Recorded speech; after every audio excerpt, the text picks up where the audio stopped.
Pushpa impossible की कहानी एक अनोखे मोड़ पर आ पहुंची है, जहां एक तरफ जुगल जिससे कहीं ना कहीं या शक तो हो ही गया था, कादम्बरी जो कि तितली के साथ जिस तरह व्यवहार कर रही है ऐसा तो नहीं, क्या सही में कादम्बरी तितली की मां नहीं है। जुगल ये सारी ही बातें सोच ही रहा था, लेकिन तभी कादम्बरी के फोन पर एक कॉल आता है जो कि था उसी गुंडे का। गुंडे की मदद से कादम्बरी ने रेखा बेन की रिक्शा का एक्सीडेंट करवाया था। गुंडा कहता है कि कादम्बरी जी, रेखा बेन अभी भी जिंदा है। रेखा बेन किसी तरह उस रात तो बच गई थी, इसलिए अच्छा यही होगा कि आप संभल कर रहो। ये सारी की सारी बातें सुन ली थी जुगल ने। अब ये बातें पता चलने के बाद जुगल कुछ ऐसा करता है जिसे जानने के बाद आपके भी होश उड़ जाएंगे। तो आखिर पूरी कहानी क्या है, चलिए जानते हैं आज की इस वीडियो। कहानी की शुरुआत होती है प्रार्थना से, जिसे इस वक्त तक यह बात तो पता लग चुकी थी रेखा बेन अभी भी जिंदा है और रेखा बेन अभी भी मुंबई में छुपी हुई है। यहाँ पर प्रार्थना को किसी भी तरह रेखा बेन को ढूंढना था, इसलिए अगले ही पल हम देखते हैं कि प्रार्थना जो कि पहुंच जाती है ताने बाने में।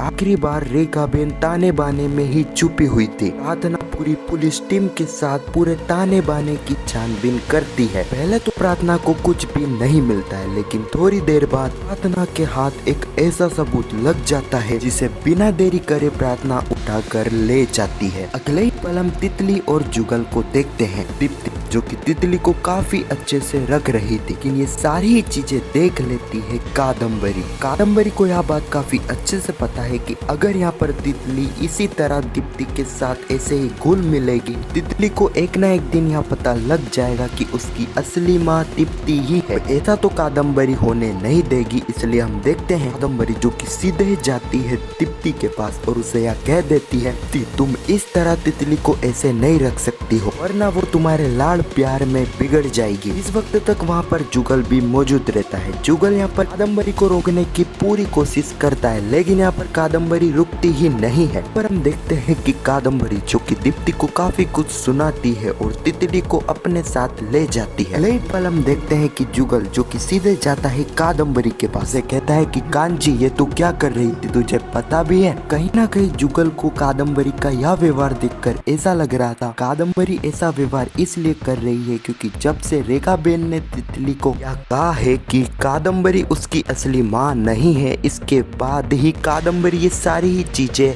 कर रही है। इसी सीन के साथ यह एपिसोड यहीं पर समाप्त हो जाता है।